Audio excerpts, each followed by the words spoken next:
usual, I'd like to give a brief introduction. Arthur is a professor at the Gatsby Computational Neuroscience Unit, as well as the Director for Computational Statistics and Machine Learning at the University College of London.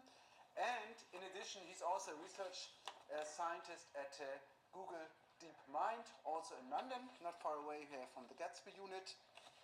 Before he went to London, he studied at the Australian National University in Canberra.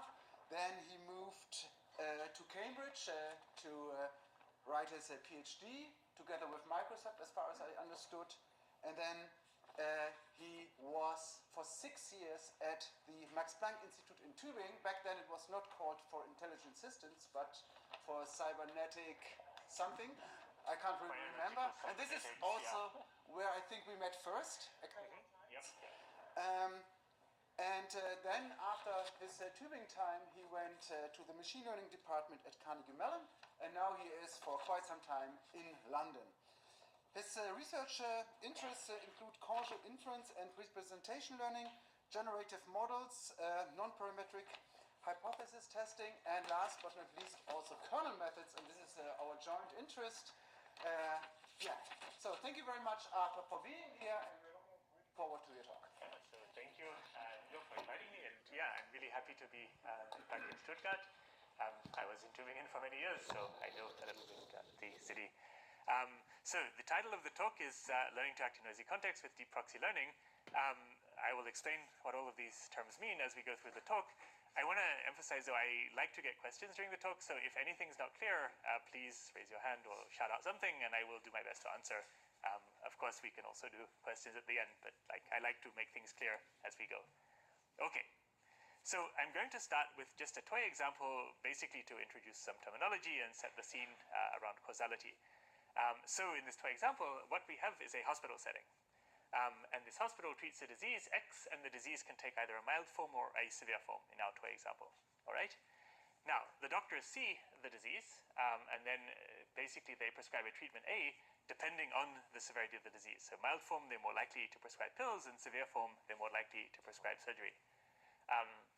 And then following the treatment, the outcome occurs, which is that the patient is either cured or not cured. All right? And you can see that the chance of being cured is depending on the treatment given and also on the severity of the disease.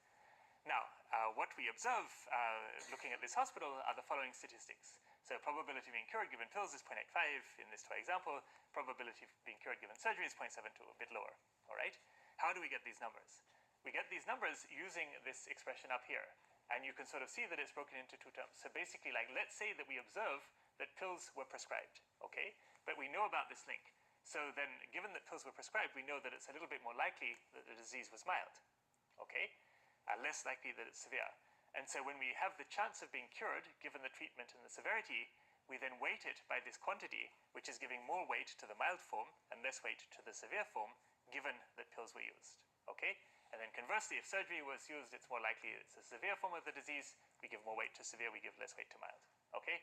So that's how we get these numbers down here. Now, let's say that I'm a hospital administrator and I haven't done a statistics course and I see these numbers here, and then I say, well, pills are cheap and they work better, so now everyone's going to get pills. Okay? So at this point, the administrator is doing an intervention. And that's shown in this graphical model here. So this is this intervention, which is now saying, for this entire population of individuals with the disease, everyone is going to get this treatment A. Okay? And this Y superscript A is sort of saying, what is the distribution of outcomes, okay, so of people being cured or not, under this intervention A. Now notice that this intervention A is now disconnected from X, right? I'm just saying everyone gets pills. I'm not saying, people with severe form or mild form get pills, okay? And so under this intervention, now we see the following figures, okay? Chance of being cured when everyone gets pills is 0.64. Chance of being cured when everyone gets surgery is 0.75. So actually we flipped the ordering. This is called Simpson's paradox, but it's actually not a paradox at all. The reason we get these numbers is because now this is the equation which governs the chance of being cured under this intervention. And what we're seeing here is we're taking chance of being cured given treatment and severity, but then we're just averaging that over the whole population. We're no longer connecting severity to treatment, okay? And so this is the equation that is governing these things here. Okay, so this is to sort of make the distinction between observation and intervention. If you're doing reinforcement learning, you'd say you're shifting your policy. There's different ways to sort of frame this, but yeah, this is a sort of important difference. Okay, and this is what we're interested in estimating. So we've got some observed data like this, right? And then we're saying, okay, what we're going to do is now to estimate the effect of a policy like giving our population pills, giving our population surgery. So this is the goal of the talk today. Okay, going from observation to intervention. So you can see from this graph that context is super important, right? We need this context variable in order to compute this expression up here. All right? Now let's say we're in a hospital where we don't observe, where we're looking at our hospital statistics, and X is the severity of the disease, okay? But let's say that the doctors don't write down like all of the details about the disease. All that they write down is W, right? Which is whether the patient has a fever or not. Okay?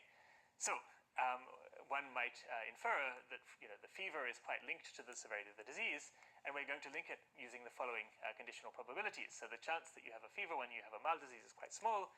Chance of you having a fever when X is severe is 0.8. Okay, but I don't see X anymore. I don't. The doctors haven't written down all of the details about the severity of the disease. So now a question arises. Well, look, I don't have X, but I do have W. Would it be the case that I could treat W as if it were X? So rather than averaging over, the mild and severe form of the disease, what if I just did this average over W, right? I do observe W, I do observe A, I do observe Y, so couldn't I just pretend that this was the same? All right? And the answer is no, okay? And in fact, when I do that, these are the figures that I get, which do not match the figures before, okay? And this is, you can sort of see even that we're making a very poor estimate of the chance of being cured with pills. And in fact, we've got the incorrect order of treatment. So in fact, we're thinking pills are much more effective than they actually are when we do this, okay? So that's, obviously for this setting. More generally, though, if you do not observe X at any point in training, I can never get P of X given W, and I can never actually correctly estimate the treatment effects without seeing X at some point, okay? So treating W as if it were X doesn't work, and in fact it is proved to be impossible to reconstruct this causal effect, the treatment effect, without observing X at some point. Okay, so it seems that, in this circumstance, we have an impossible task, but we're going to sort of see that with a little bit more information, the task goes from being impossible to being possible again. Okay, are there any questions about this setup before I go on? Great, okay. So we're going to have to make some assumptions in order to proceed. As always, in statistics talks, there are assumptions, but these assumptions are not unreasonable assumptions. I think they're quite reasonable, okay? This first assumption has a very complicated name. Stable unit treatment value assumption, but what that means is that the pill that I take doesn't cure INGO, okay? So basically anything that I take is not going to affect my neighbors, and this is, I think, true for medical treatment. For things like advertising, it may not be true, but for this setting, it's going to be true, okay? This setting here is called conditional exchangeability. It's saying that this is independent of my A, my observed A, given X, okay? What does that mean? What that means is that basically there is no additional V out here which is affecting A and Y, which we haven't observed, right? Because if that existed and we didn't know about it, then we would be in trouble. So basically the only thing sort of affecting A and Y is this X here, okay? There's no additional V hiding somewhere else, okay? Overlap means that we never try to predict anything about something we haven't seen. So let's say that we never gave pills to someone with a severe form of the disease, or we never gave surgery to someone with a mild form. If that's the case, we have no idea what would happen if we gave pills to the severe form, right? There's no information about that. So we have to have at least observed instances of the cases that we're trying to predict. So we have to have observed at least some cases where people with severe form, they tried some pills to see what would happen. Or people with mild form, they tried surgery. Okay? So those are the assumptions we're going to have to make in order to proceed. We can weaken them, but for this talk, we are not going to weaken them. All right. Okay, so now we have our setup, we have our assumptions, and here is how we're going to proceed, okay? We need some amount of side information. We've seen that this W side information, this sort of noisy view of X, is not sufficient, but we're going to see if we have enough side information that we will be able to prove that we have sufficient information to identify the causal effect, okay, of some intervention, okay? These items of site information are called either proxy variables, negative controls. I'm going to call them proxy variables in this talk, okay? Now, in what setting might we miss this context, okay? There's a few possible settings. One is privacy, right? I have some personal data. I don't want to share that with a big company, but I'm going to share an anonymized version of that data with the company, right? So that's sort of a noisy view of my private data. That's one setting, okay? Another setting might be data gathering, right? If I've got a phone or a watch or something, it's not able to stream at some huge bandwidth to some server so that it gets all of the data. So maybe we're going to have a noisy version, a compressed version of the data, okay? A third one is just fundamental limitations, right? If I'm talking about something like my state of mind or my, academic ability or something, I can make indirect observations of that by doing exams or quizzes, but I don't have like a little readout on my forehead saying these things, okay? So I can't, like it's physically impossible to get a clean view of certain physical quantities, particularly around humans. So that's sort of three settings where there is some context in which we're acting, but we don't have a direct view of it, okay? And so that's the kinds of settings that we're going to be discussing here. Okay? What are we going to do in this talk? We're going to consider cases where our treatment and also the site information is very complicated and high-dimensional. So usually in sort of standard epidemiology textbooks, the treatment is you do something or you don't. You give the pill or you don't, okay? But like, what if the treatment is something very complicated, like a radiotherapy regime or an exercise regime or something like that? Then it's a very large, high-dimensional, structured treatment. It has a lot of information in it. It's not that you're either doing it or not doing it. And so the case that we're going to be considering, we're going to have a very complicated treatment, and we're going to use neural nets in order to encode that. Okay? So we're using neural nets because we have these very complicated scenarios where we need to extract learned features in order to solve our problems. Okay? Now, another thing, if you're familiar with machine learning, as soon as you see something like this with a hidden variable, you might think, oh, I'm going to model the hidden variable. I'll use a mixture model. I'll use an autoencoder. I'll use something like that. The message from this talk is don't. Okay? It's important that the hidden variable is there, but you should never try to recover it. And you don't need to recover it in order to do this model. So this actually takes away quite some annoying complexities, like, what's my dimension of my hidden variable? Is it continuous? Is it discrete? Et cetera, et cetera. What we're going to do is just say it exists and that's great, but we're never going to try to recover it. So that may come as a surprise for machine learning people, but this is how we're going to proceed. All right, here is our setup. Okay, now I'm going to next introduce what these proxy variables are. So I've sort of shown in the earlier slides that if you have insufficient information about my hidden variable, then this is not good enough. So how much information is enough? Okay, I'm going to demonstrate that using an example, again, a synthetic example, just to give the idea, to explain what the idea is, and then we're going to go into the sort of mathematical definition of this. Okay, so in this example, X is my state of fitness, okay? Okay, I've got a population of individuals, and they have varying levels of fitness, all right? Now, depending on how fit the individual is, they're going to choose exercise. So in this case, I've just put two different kinds of exercise, cycling and swimming. Okay, so depending on my level of fitness, I might choose one or the other of these things, okay? And then I have an outcome, which is maybe that I run a race in a certain amount of time, okay? And again, like depending on my level of fitness and depending on the exercise I do, I'm going to get my outcome, all right? So I've got a group of people, they all have Apple Watches or whatever. They're doing exercise, they're getting an outcome at the end of some amount of exercise, let's say a month, okay? So that is my scenario. Now, if I'm not an Olympic athlete, I'm not able to measure my state of fitness accurately, right? You see the Olympic athletes, they're on the treadmill with an oxygen mask and all of these electrodes on them, and that's what you need in order to measure fitness correctly. But let's say I'm not that, then I'm not going to have a view of this X, okay, for my population of people, right? But what I might have is a noisy view of X. So let's say that I have a wearable, a Fitbit, an Apple Watch, a Garmin, something like that, right? That's going to give me some estimate of VO2 max and resting heart rate and so on, which is a noisy proxy of my X, okay? Now, that is already good, but as we've seen, if you just use W alone, it's impossible to recover the effect of a policy, like an intervention on A, right? We've seen that already. So that's not enough. So what more do we need? Okay? The extra thing that we need is this Z, right? And this Z is the noisy view of our state of fitness after the month of exercise, okay? So I've got a noisy view of how fit I am before I do my month of exercise. I've got a noisy view of how fit I am after my month of exercise. And then I've got my Y, which is my outcome of like how fast am I running a certain race, okay? And so I've got these measurements for all of the elements in my population, okay? And so then, using the noisy view of W before my month of exercise and the noisy view of X before my month of exercise and noisy view of X after my month of exercise, that shift in these noisy views is enough to identify my causal effect, okay? And so then, if I say for this population of people, what if I make them all do swimming for the next month?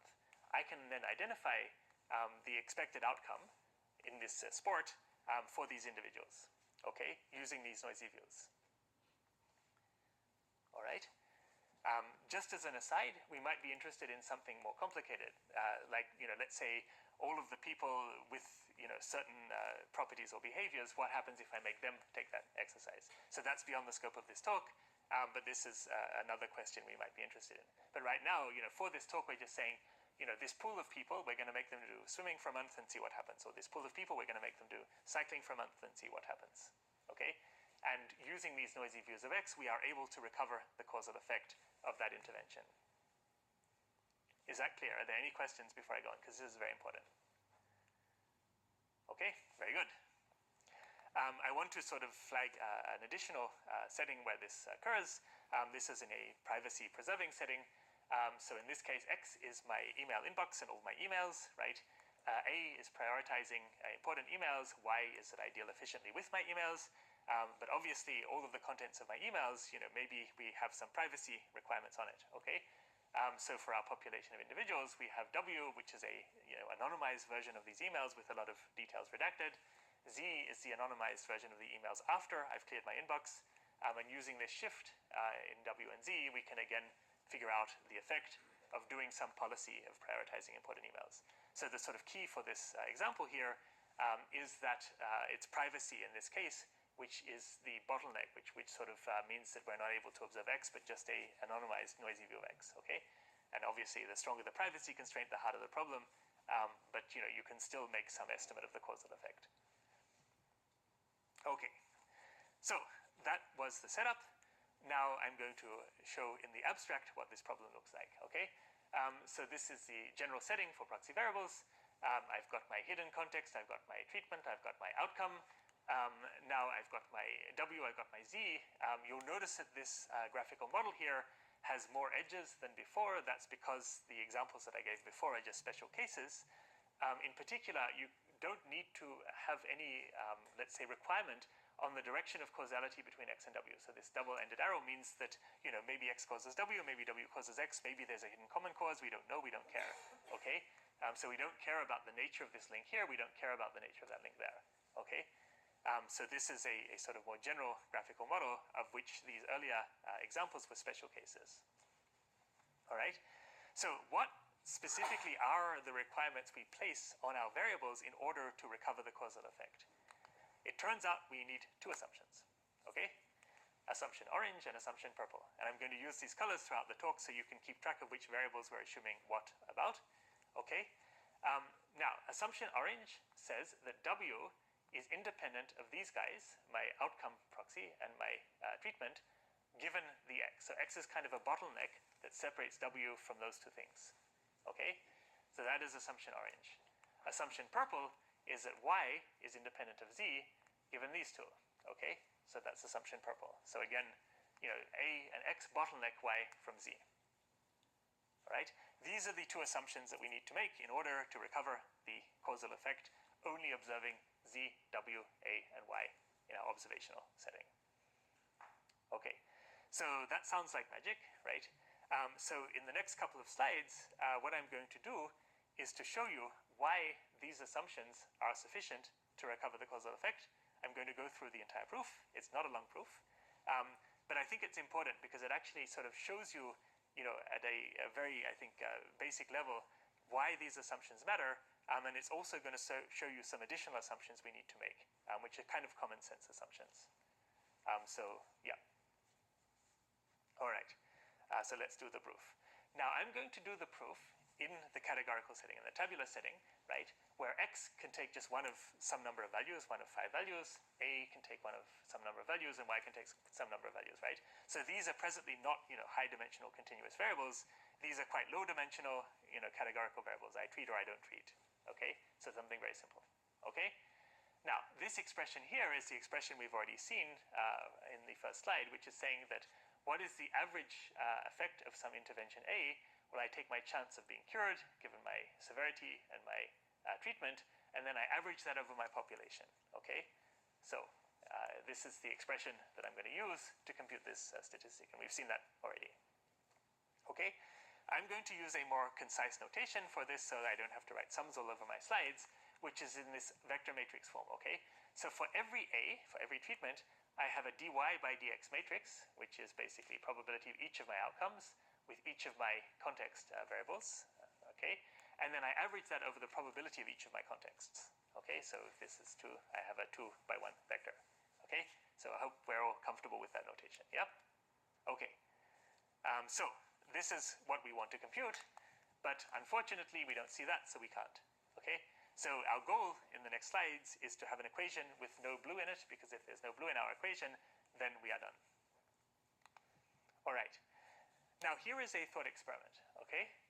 Imagine we could solve for this matrix H, which for each A, okay, I get a different H for each A, it multiplies this W given X matrix and gets this Y given XA matrix, okay? So I get a different matrix for each A, and then that multiplies that matrix to get this matrix, okay?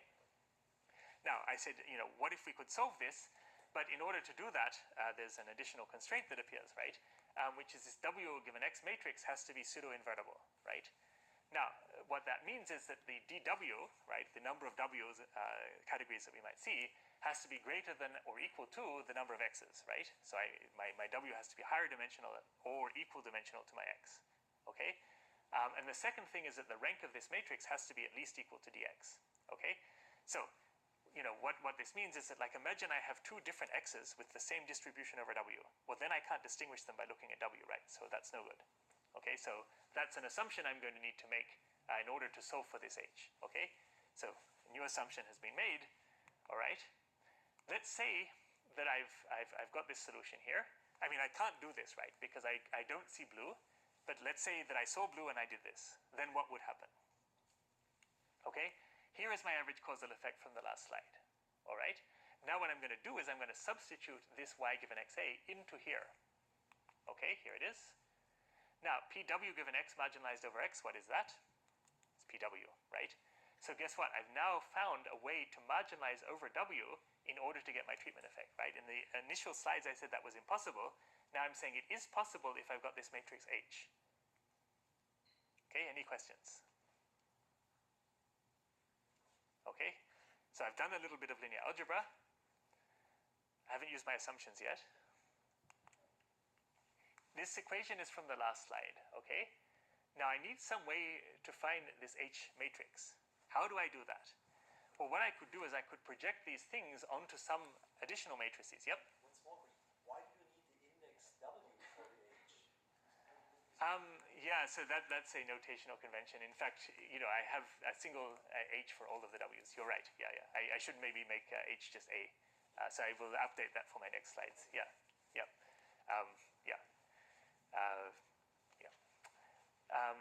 Okay, so I've got this matrix, I've got this matrix, I've got this matrix here, and I want to solve this, but I don't see my blue.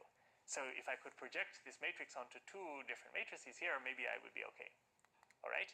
What matrix do I project on? I project onto this matrix here. So for every A, I project onto this X given Z and A. Okay? So I get, obviously I got a different equation for each of my A's, and this is what I'm projecting onto. All right?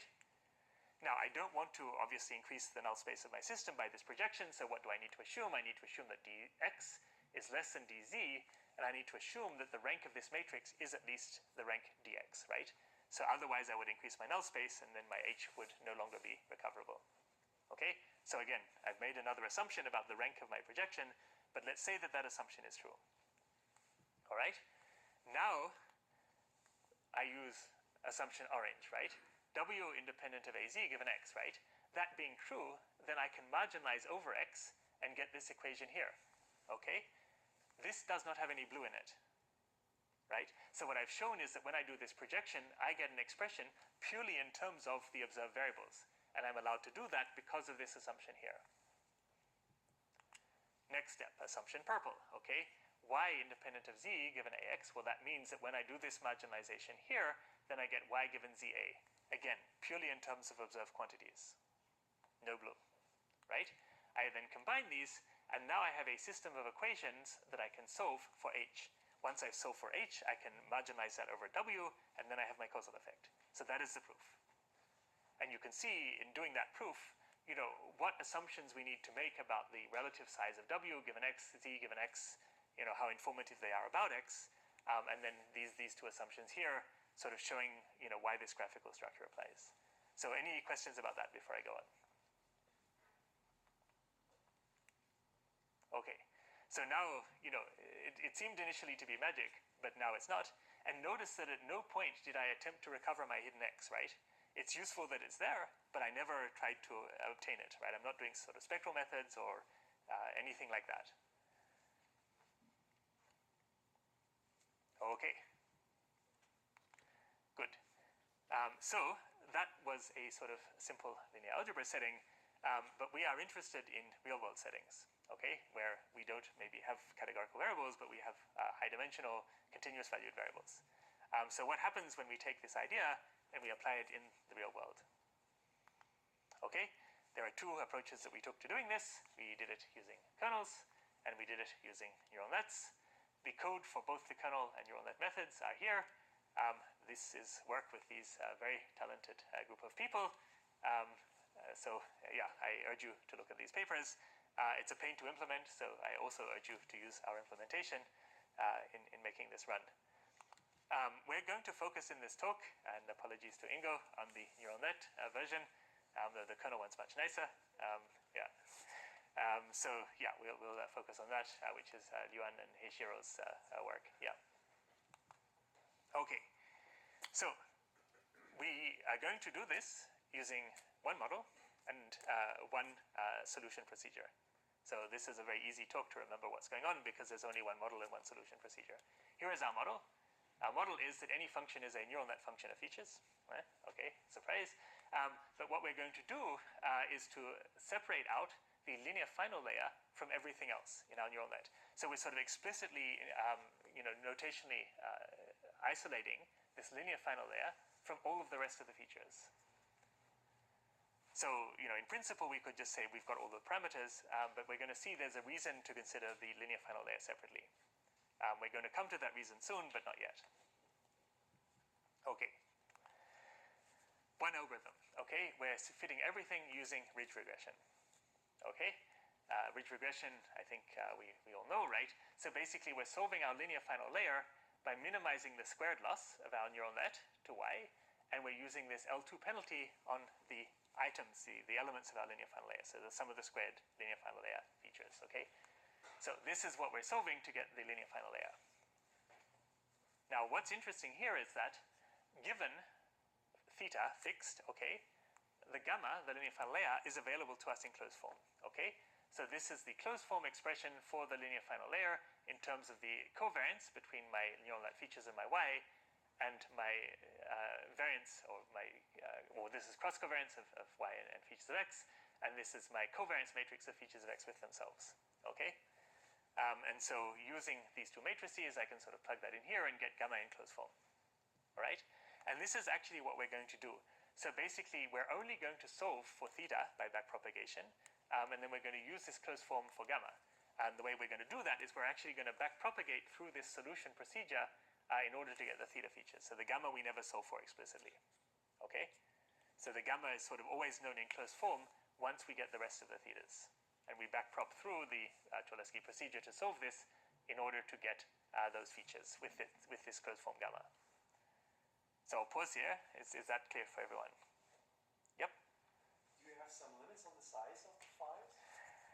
So generally speaking, the final layers are not super high dimensional, and so yeah, like yeah. It didn't mean the dimension, but the amplitude. Oh, yeah. So I think one has to sort of obviously be aware of numerical stability. So when you're, let's say, looking at the range of your outputs of your neural net at the final layer, you may have to make sure they don't go crazy. Otherwise, you're going to be in trouble. Yeah. So you might use some additional regularization in your neural net to make sure that doesn't happen. Yeah. But good point. Yeah. Any other questions about this? Yeah. It turns out that this is a better way to solve neural nets, and we're preparing a paper on that, but that's for another time. Yeah. Okay. So this is how we're going to solve all of our functions, right? This is literally the only algorithm that I'm ever going to use for the rest of the talk. Okay. So, but it's a little bit different to normal neural nets because I separate the linear final layer from everything else, and then I never explicitly solve for the linear final layer. I just backprop through the closed form solution to get all my thetas. Okay, it's a bit unconventional, but we're going to see why we're going to do that. Okay, so that is the one assumption we make, linear final layer, the one algorithm we do, ridge regression to get the linear final layer. Now let's talk about how we're going to use that to solve the proxy variables in the setting with continuous high-dimensional treatments. All right? So first of all, what does the proxy relation look like for continuous variables? I showed you how it looked for discrete variables, but we need to show what it looks like for continuous variables. Okay? Now, then we have a function we need to learn. To learn a function, we need a loss. What is the loss for the proxy setting? Okay, we're going to determine what that is. Okay? Then I'm going to define a ridge regression, because there's only one algorithm in this talk, which is ridge regression. I'm going to define a ridge regression with that loss. Okay? Now, it turns out that we need another neural net algorithm to help the main neural net algorithm to do its job, and we're going to say what that secondary neural net algorithm is. Okay? Now, the color coding here might remind you of the color coding at the start of the talk, and that's intentional. It's because the variables from the purple and orange are the purple and orange variables from the first half of the talk. Okay, so let's go through each of these 4 steps. Okay, first step, what is a proxy relation in general high-dimensional continuous valued, etc. domains? Okay. So remember, this is our average causal effect. We've seen this now many times. So we call this the dose response curve if the treatment is continuous, because A is the dose and Y is the response, and we're marginalizing over X. Okay, we don't observe X, we need to still solve this. So what does a proxy relation look like in this continuous case? Well, what I'm doing now is I'm taking the conditional expectation of a function now of W for each A to get this Y given A and X. Okay.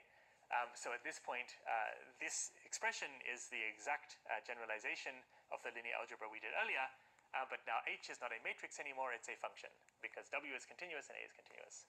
But I'm again taking the conditional expectation of that function over W for each A and Z to get my conditional mean of Y given A and Z. Okay? So it's notationally different, but philosophically the same as what we did before. Okay. And here I've got my sort of primary conditional mean, I've got my secondary conditional mean. You can sort of see that the variables correspond to the purple and orange variables from before. All right? The assumptions that I've made, I've put in fine print here, but these assumptions are basically the continuous equivalents of the rank assumptions we made earlier. So remember, we said that the dimension of W has to be greater than or equal to the dimension of X, and that W given X matrix has to be at least a rank dx, right? To solve the linear system. Same with the X given Z and A. So like these assumptions here are sort of the analogous assumptions, but in continuous space. Okay, so don't pay too much attention to the details, but just keep in mind that we're going to make a similar sort of assumption for identifiability. It's just generalized to the continuous variables. Okay, and given that we have solved H, and I haven't told you how yet, but let's say we have an H that satisfies this relation, then we can use that to get my dose response curve, to get my average causal effect by marginalizing this function over W for the A. All right. Now, I need to solve for H. For that, I need a loss. What is my loss? All right. Stage 2. Okay, what is my loss function, right? I need a loss function that is minimized when this is true. Now, I'm claiming that this is the correct loss, right? I take my conditional mean of H of W given AZ of this expression here, and then I have a squared loss to Y, and this gives me my minimum. Why is that? All right. Reason why is that if I were just regressing from AZ to Y, this F star would actually, at the optimum, be equal to the conditional mean of Y given AZ, right? That's what happens when I solve a square loss. Okay? But I have said that actually I want this to be true, right? So if I substitute this expression here into there and minimize it with respect to H, then the minimum is going to be Y given AZ. So that's why. Any questions? Okay, so I said I want a conditional mean of Y given AZ. My parameterization of that conditional mean is this by the proxy method. So if I take this, I substitute it in, then indeed the minimum is going to be the correct one when I have solved H that satisfies this.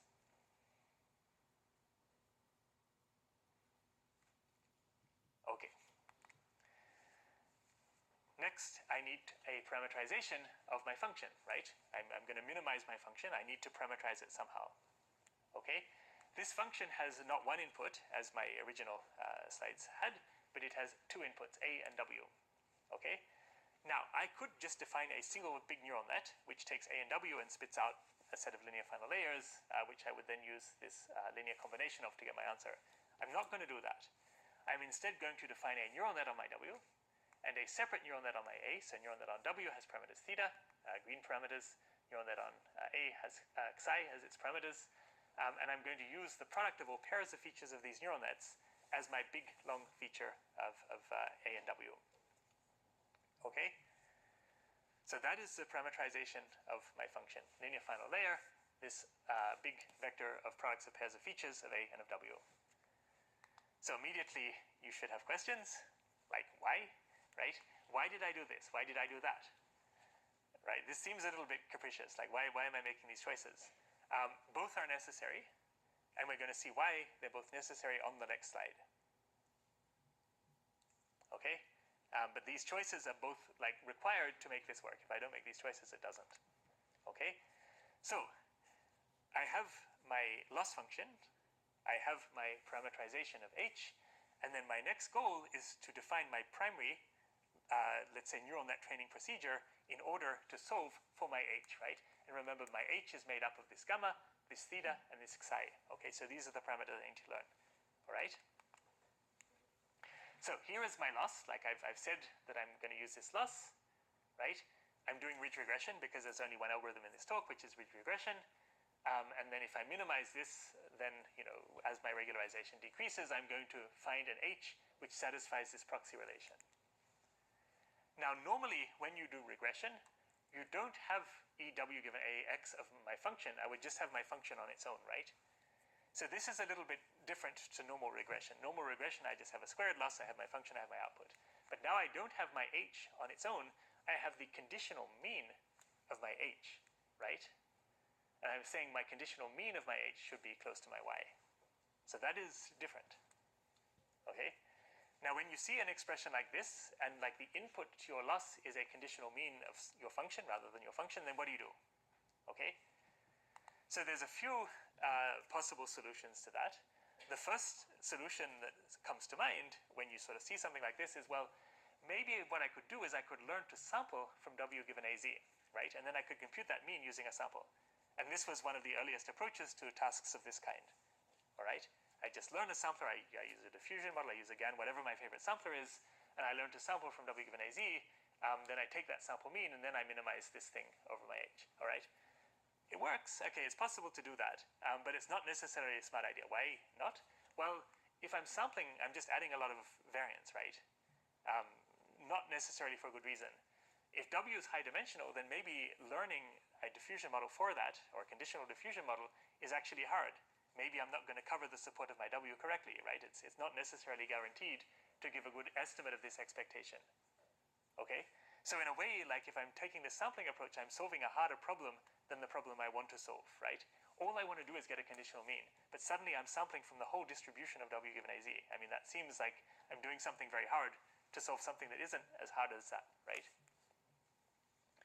So, remember I said on the last slide that my reason for my rather quirky choices is going to become clear. This is where it becomes clear, okay? So this is where the linear final layer and this parameterization makes sense, Okay, this is the most important result of the talk, so this is the one to pay attention to. Okay, here is my function. I've parameterized it like that. Okay, I have this conditional mean on each side. Now, this parameterization then allows me to do something very fun, which is to take the conditional mean and put it only in terms of my features of W, right? This bilinear form here, I'm able to take my conditional expectation inside. So now I have a conditional mean of these features outer producted with my features of A and then with this linear final layer. And I need both the linear final layer and that form in order to do this trick. Okay, without these two things, I could not.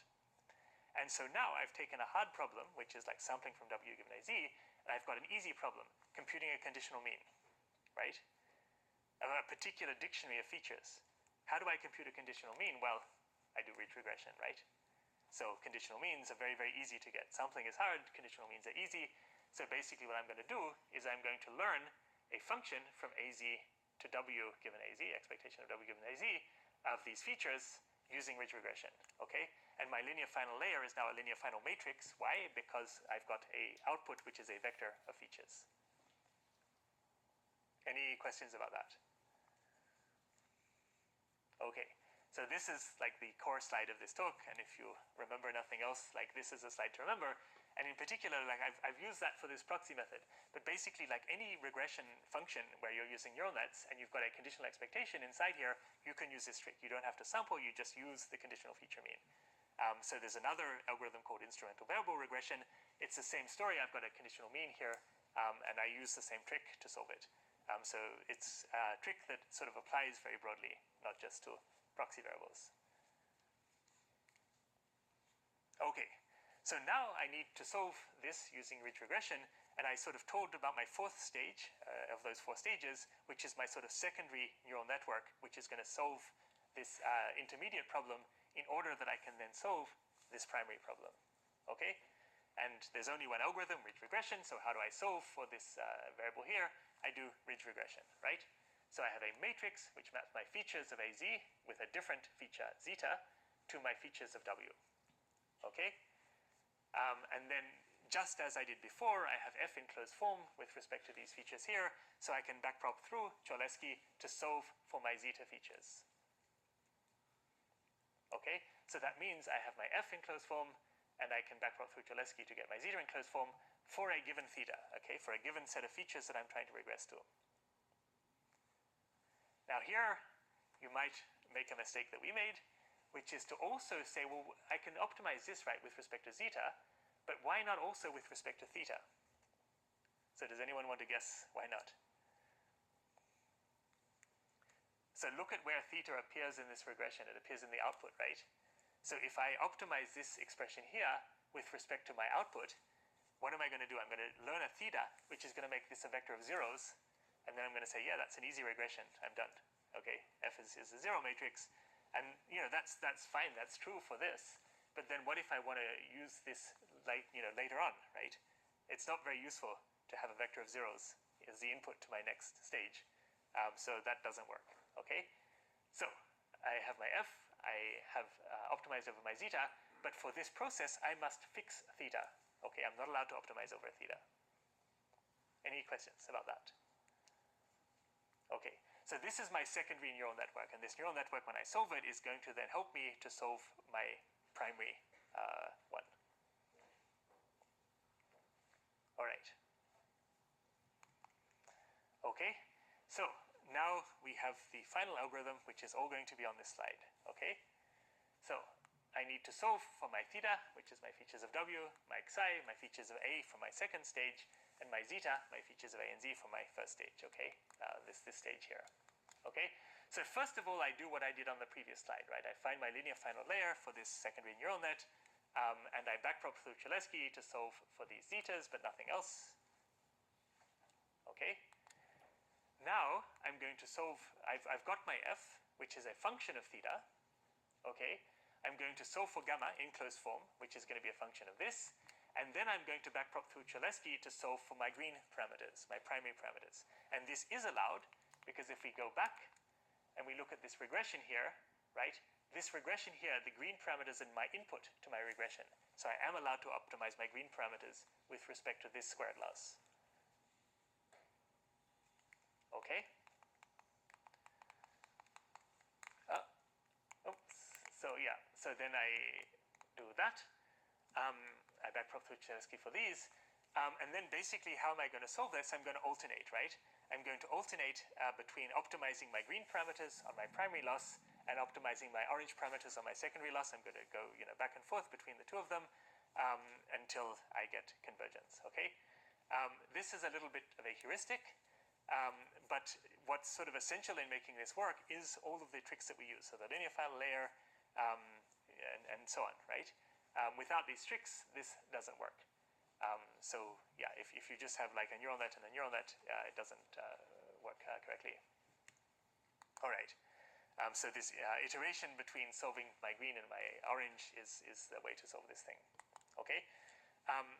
And a point I want to emphasize, right? My secondary regression is just finding the conditional mean of my features, right? My features on W. But the features of W that I'm learning are the optimized features for my primary regression. So in a way, like, let's say W is 10,000 dimensional. It's a picture, right? But maybe my features of W are just 5-dimensional. Rather than learning to sample in 10,000 dimensions, I'm just learning the conditional mean of a 5-dimensional vector, which is the vector that I need to solve my problem. So it's a much, much easier task than trying to learn to sample. Like, this is really essential in this working as well as it does. So I'll pause here for questions. Any questions? Okay. Right. So experiments. So what we wanted to do in this proxy method is to sort of set up an example where our treatment is high-dimensional, right? Because what we're sort of interested in is the treatment being a radiotherapy regime or an image or something reasonably complicated, okay? So in this case, my x, my hidden variable, are parameters of an image I'm going to generate, a little sprite, okay, which is like the scale, how big the heart is, how much it's rotated, its x and y position, right? I don't observe those, I just observe the image with some noise following from these hidden parameters, okay? So this is a case where the treatment is indeed complicated. The outcome y, my outcome is a function, it's a scalar, but it's a function of my a with some confounding by x, okay? And then z and w are sort of noisy views of incomplete information about my hidden variable, okay? So this is how we've set this up. Now, what we're comparing against is something called CEVAE. So this is a method that is using proxy variables, but is explicitly recovering the hidden confounder, okay? So it's basically, it's using an autoencoder, it's using the latent space of the autoencoder as if it was x, okay? And at that point, you have to make a whole bunch of design decisions about what the dimension of your x is and its parameterization and so on, okay? But there is another reason why autoencoders don't necessarily work very well, particularly in this setting, and this is because, like, an autoencoder doesn't know why it's doing this x, right? An autoencoder is just saying, like, find me a latent space that allows me to reconstruct everything I see, okay? And in this case, everything I see is the proxy variables and the x and the y. But what that kind of means is that it's not necessarily like finding an efficient encoding of the relevant information for causal effect estimation. It's just saying, like, find me all of the latents that I need to reconstruct everything that I've seen, which is a much harder question. But then those latents that it finds are not this sort of elegant 4-dimensional vector anymore. It's like something a lot messier. And in consequence, using this x, which as a latent of an autoencoder, in practice isn't super good. Or sometimes it is, sometimes it's not, right? But there's nothing you can guarantee. It's a heuristic. Okay?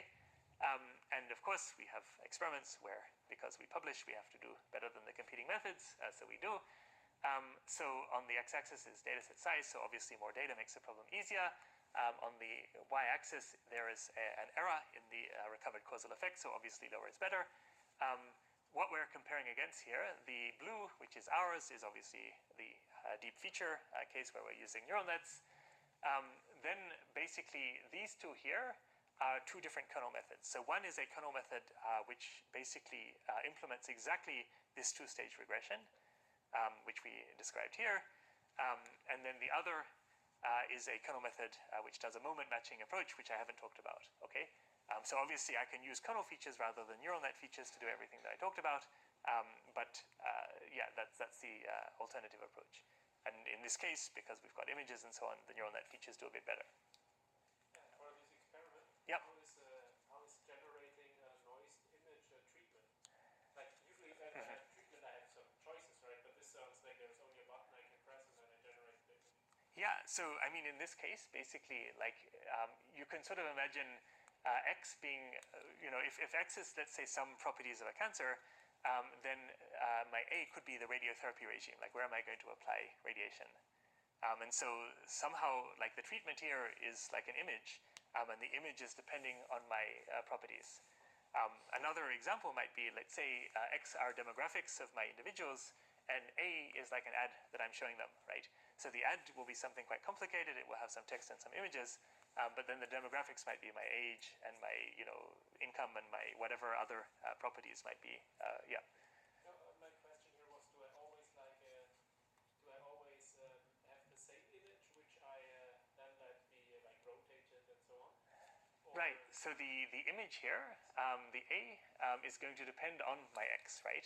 So in the same way that my hospital treatment, like whether I give pills or surgery, depends on my severity of my disease, here my image is going to depend on these properties here of my hidden variable, right, in my observed data. Does that make sense? I'm just wondering, like, where is the surgery or the pill? I only see like the pill. Oh, so here there's a continuum of A's, right? So rather than having a binary, like like an image or not an image, I can have an image up here or down here or down here or down here and turned around in this or that way. So it's a much more complicated treatment than just doing something or not doing something. Yeah, yeah. So in this case, like, it's a sort of much more, let's say, realistic scenario where it's not just that I give medicine or I don't give medicine, it's that I have an action that I can take in a context. Yeah, and context to action is something much more complicated. Yeah. And yeah, so this is what we are doing here. And I think, there's CEVAE doesn't do super well here at all. I mean, we chose this example to break it, and it kind of, like, the reason it's not doing well is that it's sort of wasting all its capacity trying to reconstruct my W and my Z, and then the latent space that it has is not actually all that good for causal effects. So, yeah. We have another instance. So I sort of talked about treatment effect estimation where, like, we have our observed data and then we say, okay, everybody gets a certain treatment. So all of our people are prescribed this form of exercise or that form of exercise. But in practice, what you want is something a little bit more complicated where the action that you take will depend on some other variable. And so we have here, like, without going into detail, a case where A is ticket price for flights, and the ticket price is depending on the price of gasoline. So it's no longer just, okay, we set the price to some value, which is the same for everyone. It's that we set the price to some value that depends on how expensive gasoline is. And again, you can use this method for that. Without going into details, I just sort of say that this is a more general setting where you have, rather than a fixed A, you have an A that depends on some additional context. And again, we're doing very well in that setting. Okay. So to conclude, we want to estimate the causal effect of intervening on A from observed data. So we log some data where we observe our individuals, and then we say, okay, if we now prescribe a treatment for those individuals, that they will swim or that they will cycle, then what is going to be their outcome? Okay, so that is the task that we've solved today. We do that using a outcome proxy and a treatment proxy. So the outcome proxy is a noisy view of X before we do our exercise regime, so in the first month, and then the treatment proxy is the noisy view of X after we've done our month of exercise. And using these noisy views of X and using this sort of change, what we've seen is that we are able to recover a method for obtaining the causal effect of some intervention A. Okay, so that is what we've achieved. And as we saw before, using W on its own is not enough. Using W and Z, we've proved actually is enough under some assumptions. Okay, key messages. Notice that I never tried to model my latent variables, right? My equations never had X in them. That's important. It's important that X should be there, and it's also important not to try to recover it. Okay, if you try to recover it, you're putting yourself into a world of pain, So it's better not to do that. You don't have to worry about dimensions of x, you don't have to worry about indeterminacies in recovering x, none of that matters. Okay. Don't model all of W, right? So I've said that, maybe W is super high dimensional, but all we need to model is the expectation of some small number of features of W. That's much easier than sampling from W, okay? That's another really important trick from this paper. And the other thing is that you only need rich regression to solve everything. So that's good. So we are supported by Gatsby and DeepMind, and I'm happy now to take some questions. This is Colonel Beer.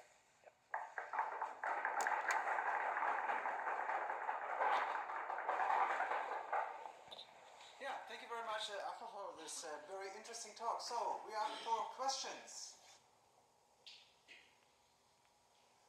Yes, wait a second.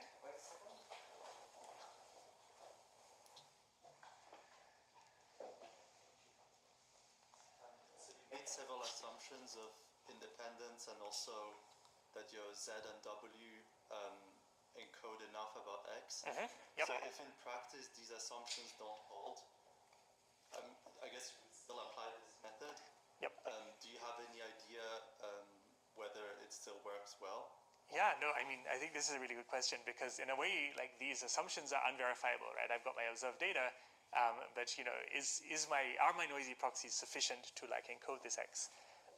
In practice, like, mathematically, the only way in which to verify that correctly is to actually act according to your predicted, causal effects, and then see if you get the answer that you had predicted. So I sort of say, look, I'm going to use this policy, I'm going to make everybody swim for a month, and did their running time or whatever, my Y, did it improve the amount that I thought it would?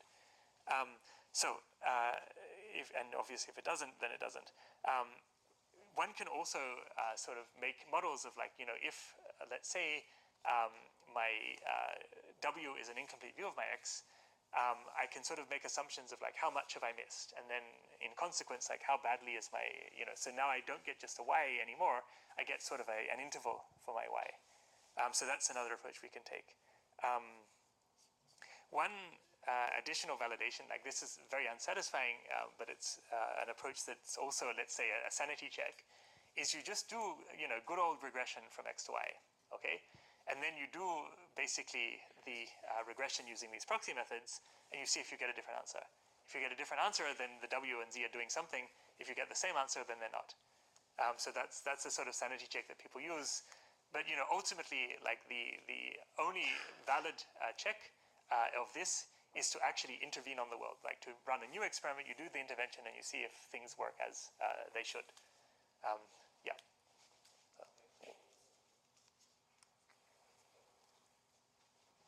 Questions?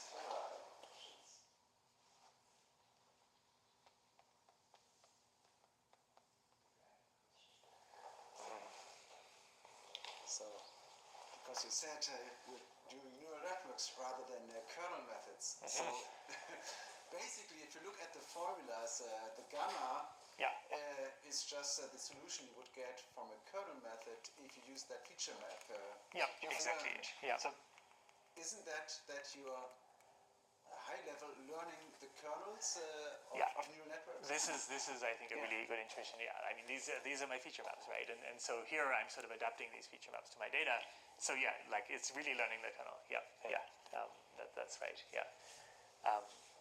I think that's and if you look at the kernel expressions for this, I would just have the notation with the angle brackets, and then the tensor product is still the tensor product, and then we would feed back to that. Yeah. I mean, where we found the biggest difference, I think, is that sometimes, particularly when we're applying this in some reinforcement scenarios, you can have a function that is discontinuous. And so for those classes, it seems that these neural nets are a little bit better if you've got like a function that is smooth, but then has a couple of jumps here and there. So like these sort of, Bezov with lower smoothness type functions, and so there we've seen the biggest difference. For basic econometrics problems, the kernel methods work as well as the neural net methods. I mean, you've got nice, sensible, smooth functions, and so it all behaves. And usually not much data, so the neural net features aren't learned super well. How difficult is it to implement the backprop through the that's the composition? Interestingly, very easy because PyTorch has a thing to do it, so we didn't have to do anything. We literally typed this thing and it's done. I think, in fact, so one group, a couple of groups had done it. One of the groups was actually Amazon Berlin, so I think Matthias Segers and his colleagues did this, figured this out and made the code and put it in PyTorch. Yeah. I'm not sure if it's his code we're using or someone else's, but yeah, very easy is the answer. Yeah.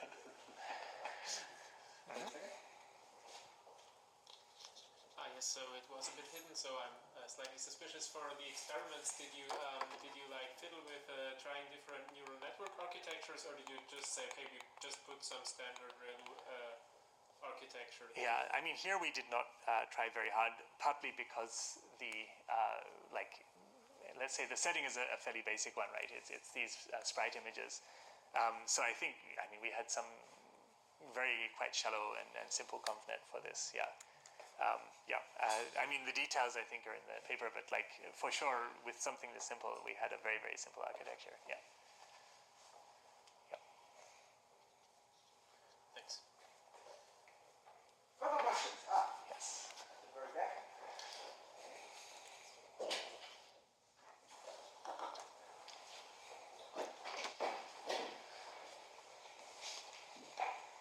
So thanks for the talk, first of all.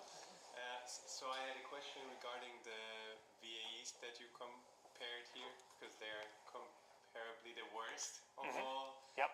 the scenarios.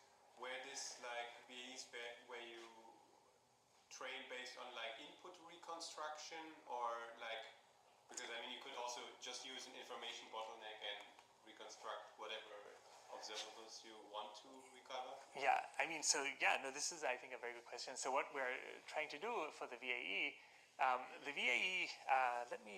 just want to show you the relevant slide, because that's probably the fastest. So this structure here is kind of the VAE structure, right? So what they're doing, they have the latent space of the VAE, they have the A, they have the Y. They don't separate out actually the W and the Z, so they're actually using W as a context, but in the spirit of Judea Pearl's paper, they're using the latent space of the X as the sort of hidden context. So they're sort of using A, Y, and W to reconstruct X. Now, they only have W, we have W and Z, so what we do in order to sort of have something that gives them all the information that we have is to give them Z as well in the W, so we sort of have W and Z becoming W tilde, which is what their algorithm gets. And so what their algorithm is trying to do is to reconstruct A, Y, and W from X. Yeah. And so that's what it's, yeah. And I should say, sometimes CVAE does work well, sometimes it doesn't. There's actually been quite some follow-up papers showing, let's say, scenarios where it doesn't work so well. Broadly speaking, it doesn't work well when the autoencoder wastes a lot of, let's say, energy and latence in, let's say, reconstruction, where these X's are not necessarily useful when you're doing this sort of causal effect estimation, so when you're sort of averaging over them. So that's, reconstruction is not necessarily well aligned with causal effect estimation, and when it's not, you're going to get less good of an answer. Yeah.